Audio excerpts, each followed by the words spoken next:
I call the member for Bowman.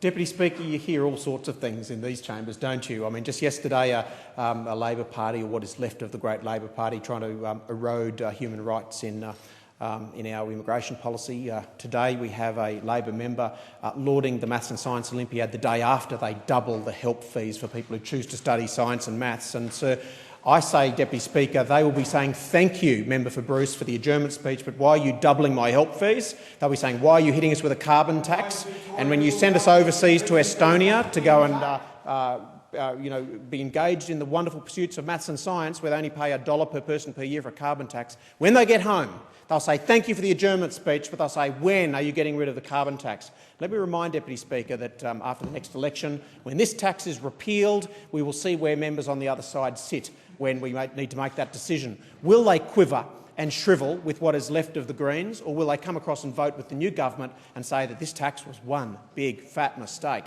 Let's go straight to the electorate of Bowman, where I have the largest offshore population in Australia in my electorate, nearly 5,000 people, many of whom commute every day of the working week through the year to jobs on the mainland. They make 600,000 trips, Deputy Speaker, on a water taxi. And of course the Prime Minister, exempting road travel and the fuel costs associated, obviously forgot water-based travel. Now, these Australians are no less Australians. They are Stradbroke Islanders, they are Southern Moreton Bay Islanders, but they pay a carbon tax, Deputy Speaker, on the ferry journeys that they take over 500,000 times a year, adding 6 cents a litre onto the diesel that's used there, 3 million litres of diesel per year. This is yet another prism through which we can look at the impact of the carbon tax, for which these islanders will not be compensated. Now, just tell me for a moment how the Treasury modelling accounted for Australians living on offshore islands who need to make ferry journeys to the mainland for work. Precisely where in the modelling, show me the line, will they be compensated specifically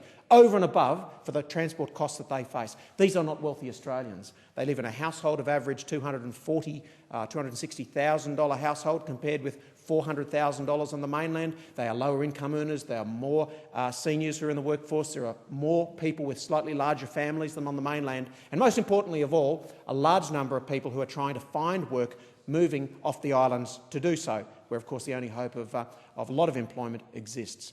Deputy Speaker, there is no provision for these forgotten people. In Menzies' words, these are people who have been forgotten by the carbon tax. Now, just don't think that you're hit by the carbon tax when you're at work or going to the shopping centre.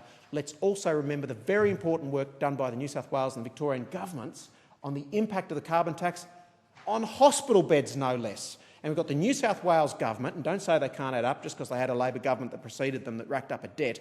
This is a coalition government that commissioned independent research to look at the costs on their hospital system. Now, this is a state facing a $26 million carbon tax bill for their 13,496 beds, and when you do the math, it's a $2,000 bill per year, per bed in the health system.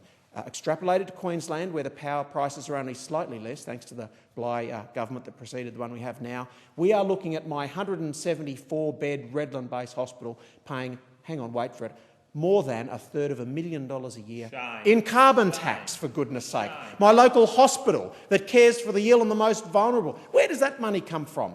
Just explain to me where in the wonderful carbon tax churn go round is there some form of compensation for my hospital that is paying this ridiculous fee and has no means of recouping it?